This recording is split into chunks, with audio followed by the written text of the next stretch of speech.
Selection का कोई criteria नहीं है। आप आइए, आपकी जेब भारी है, आपकी जेब में पैसे हैं, तो हमने एक मोटी फीस रखी हुई है, वो फीस भर सकते हैं, तो आप पत्रकारिता पढ़ने के पात्र हैं। पॉलिटिक्स के हाथ में पत्रकारिता एक हथियार बन जाएगी, एक खिलौना बन जाएगी, तो हाल तो बहुत निराशाजनक ही होगा।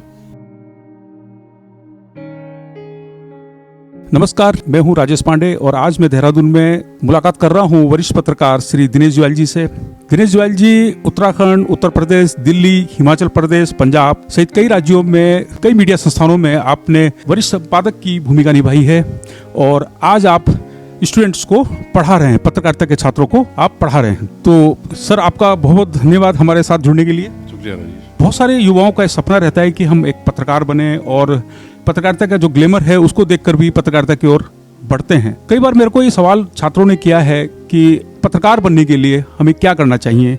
राजेश, ऐसा है कि पत्रकार जितने एक लंबा समय गुजर गया, करीब 45 साल 40 साल हो गए इस पत्रकारिता को मैंने कई पीढ़ियों में देखा, एक तरह से कहें। अब कई जनरेशन देखी हैं और जनरेशन इसलिए कर रहा हूँ कि जितने बदलाव पत्रकारिता में आए शायद ही कहीं अन्यत्र आए हों। सन 80 के 79 से मैंने थोड़ा बहुत अखबारों से मेरा जुड़ाव हुआ और उसके बाद 21 के बाद से लगातार 17 तक मैं फुल टाइम जर्नलिस्ट रहा हूँ और अलग अलग प्रांतों में रहा हूँ।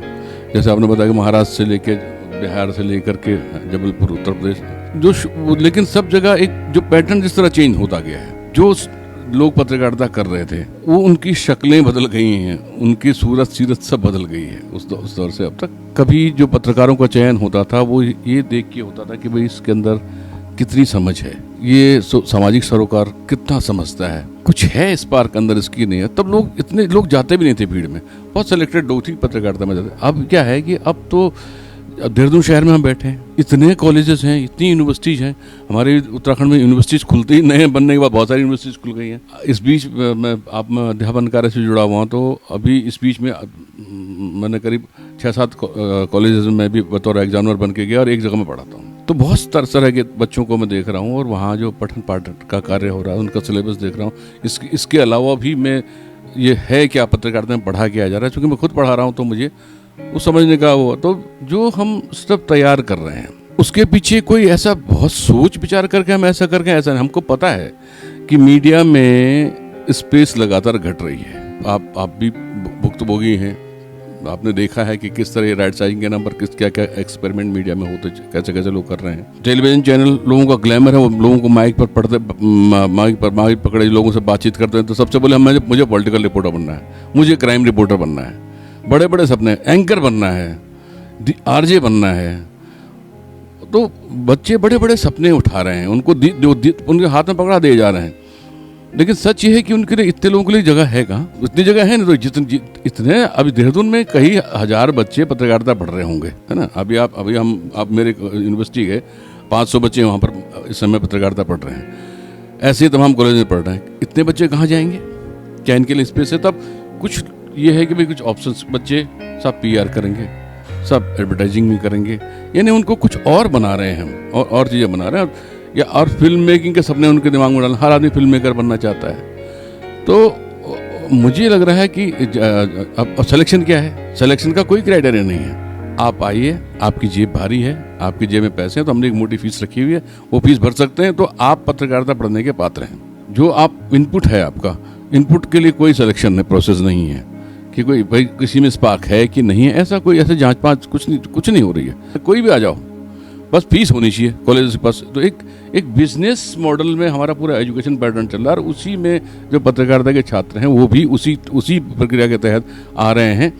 और कहते हैं मुझे थोड़ा संकोच हो रहा है, लेकिन सच ये है कि जो पढ़ाने वाले लोग बाग भी हैं वो भी फॉर्मेलिटीज़ कर रहे हैं, पूरी कर रहे हैं। उनको भी पता है कि यार हमें एक सब्जेक्ट है, उसको थोड़ा जो कुछ भी लिखा है कहीं से उनको बता देना है। वो कितने सीरियस है। कोई अब प्राइवेट कॉलेज में खासकर वहाँ ठीक है, बच्चा अपना जाने, अपने उसको करना क्या है, हमने पढ़ा दिया, हमारा काम हो गया, हमको उनको एक सर्टिफिकेट दे देना, काम खत्म। तो ये मेरे समझ में सही नहीं हो रहा है। अगर हमको वाकई अच्छे पत्रकार चाहिए तो हमको फिर गुरुकुल भी अच्छे बनाने पड़ेंगे और गुरुकुल का कोई एक ढंग से वहाँ कोई सिस्टम होना चाहिए ताकि वहाँ पर अच्छे बच्चे निकल के आएँ। और लेकिन अब अगर माना अच्छे बच्चे हम निकाल भी रहे हैं तो वो कहाँ जाएंगे? आज पत्रकारिता का हाल आप जो देख रहे हैं, जिस दौर में हम पत्रकारिता को ले आए हैं, उस दौर में अगर अच्छे पत्रकार आप बना भी लेते हो तो उनके लिए जगह कहाँ है, कौन उसको एक्सेप्ट कर रहा है। अब तो आपको पीआर पर्सन चाहिए है, अब आपको अब ऐसे बंदे चाहिए कि जो इसकी मिजाज पुरसी करें, उसकी मिजाज पुरसी करें, आपके क्लाइंट्स को संतुष्ट रखें। ऐसे पत्रकारों की एक फौज तैयार हो रही है। सरकारें सीधे सीधे जो है वो मीडिया को जकड़े बैठी हैं हर लेवल पे। सरकारों का पहले ये मीडिया में हमारा रिफ्लेक्शन होता है, मीडिया एक मिरर है, तो हमारा बढ़िया होना चाहिए, क्योंकि हमें, और जो पॉलिटिकल पार्टीज भी हैं उनका 24/7 एक ही एजेंडा है, हाउ टू विन इलेक्शन। और इस इलेक्शन जीतने के चक्कर में वो न्यूज़ क्रिएट कर रहे हैं। तो जो न्यूज़ मेकर हैं, न्यूज़ अब पत्रकारिता जो ये जो सो कॉल्ड न्यूज़ मेकर्स हैं, खासकर जो पॉलिटिशियंस हैं, उनके हिसाब से चल रही है। तो अगर उनके हिसाब से चलेगी और उनका इंटेंशन क्या है, वो पॉलिटिक्स में क्यों आना चाहते हैं, वो पॉलिटिक्स के क्या हासिल करना चाहते हैं, ये देखने की बात है। तो जब ऐसे लोग सब समझ रहे हैं, उनका बैकग्राउंड समझ रहे हैं, हम उनकी हिस्ट्री हमारे सामने रखी हुई है, उनके शपथ पत्र देकर के उन्होंने लिखा कि हम क्या हैं, हमारा बैकग्राउंड क्या है। तो जब इन लोगों के हाथ में, जब पॉलिटिक्स के हाथ में पत्रकारिता एक हथियार बन जाएगी, एक खिलौना बन जाएगी, तो हाल तो बहुत निराशाजनक ही होगा। सर, अक्सर एक सवाल बच्चे पूछते हैं, क्योंकि कई बार मैंने भी सेशन किए हैं कुछ कॉलेज वगैरह में, तो वो कहते हैं कि एक पत्रकार पत्रकार कैसे बना जा सकता है।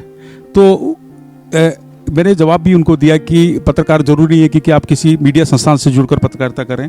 पत्रकारिता आप अपने दम पर भी कर सकते हैं, क्योंकि अब डिजिटल टूल्स इतने आ गए हैं, इतने डिजिटल माध्यम आ गए हैं कि आप पत्रकारिता कर सकते हैं। तो सर, जो सवाल है कि किसी संस्थान में एडमिशन लेना है, किसी संस्थान में उनको प्रवेश करना है, तो उसकी जो प्रक्रिया है उसको थोड़ा सा विस्तार से समझाइए सर। देखिए, पहली बात तो पत्रकार कैसे बना जाए, आपका सवाल है।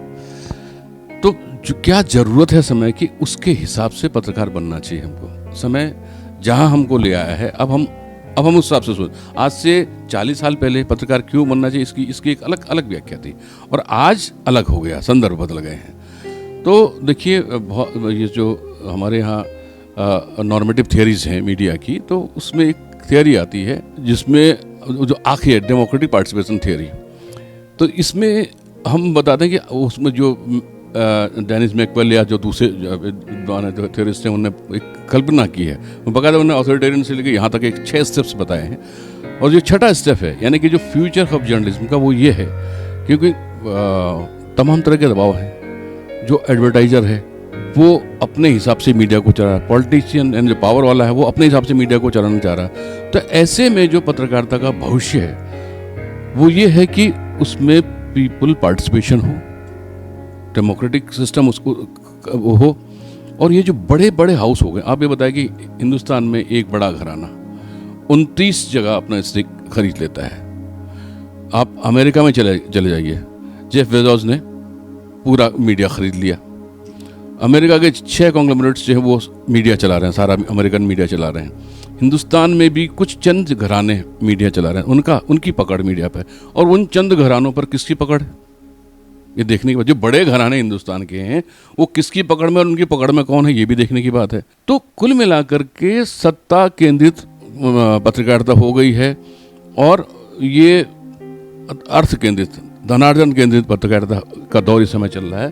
तो इसलिए ये थियरी है, ये फ्यूचर थियरी ये है कि हमको अब ऐसा आगे फ्यूचर के लिए हमको छोटे छोटे प्लेटफॉर्म्स तैयार करने पड़ेंगे, इंडिपेंडेंट, जैसे अब हो रहा है। अब डिजिटल मीडिया, हमारे पास न्यू मीडिया में जो एक्सपेरिमेंट हो रहे हैं, नए नए डिजिटल प्लेटफॉर्म तैयार हो रहे हैं, वहाँ पर कुछ अच्छी चीज़ें भी आ रही हैं। अब पेगासस का कहानी किसने खोली, द वायर ने खोली, है ना। ऐसे ही तमाम सारे, इंडिया टुडे का अपना एक नेटवर्क है, लेकिन उनका जो एक नया अलग फॉर्म है जो सौरभ द्विवेदी चला रहे हैं, क्या नाम है उसका, Lalan top. It's a different platform. या आपके उत्तराखंड में भी 12 मासा करके कुछ लोगों ने एक शुरू किया है। हर जगह अब इस तरह के प्लेटफॉर्म्स तैयार हो रहे हैं। यानी कि हमको फ्यूचर में हमको करना है क्या है कि जो अब देखिए, जब हद होती किसी चीज़ की ना, तो रियलाइजेशन भी उतनी तेज़ी से होता है, और उसके बाद फिर चीज़ें करेक्ट होंगी। एक हर चीज़ की एक सीमा होती है ना। जुल्म की भी एक सीमा होती है, दर्द की भी एक सीमा होती है। दर्द का हद से गुजर जाना है, दवा हो जाना। तो ये जब हद से गुजर रहे हैं हम लोग, तो दवा भी तैयार हो रही है। ये छोटे छोटे प्लेटफॉर्म, ये इनका प्रभाव क्षेत्र बढ़ रहा है। आप देखिए छोटे छोटे ब्लॉगर्स किस तरह अपना इन्फ्लुएंस छोड़ रहे हैं। ये विजयरिया ब्लॉग है रांची के आसपास एक लड़के का, वो उसका इम्पैक्ट देखिए कि लोग क्या चाह रहे हैं। अगर सॉफ्ट स्टोरीज की हम बात करें जो हमारे समाज में है, और जो हार्ड न्यूज़ हैं, और जो उसको लेकर द वायर का कंट्रीब्यूशन हम देख रहे हैं, तो नए प्लेटफॉर्म तैयार हो रहे हैं और लोग संगठित होकर के इस तरह के प्लेटफॉर्म बना, अब ये बनेंगे। अब जर्नलिस्ट को ऐसा तैयार होना चाहिए।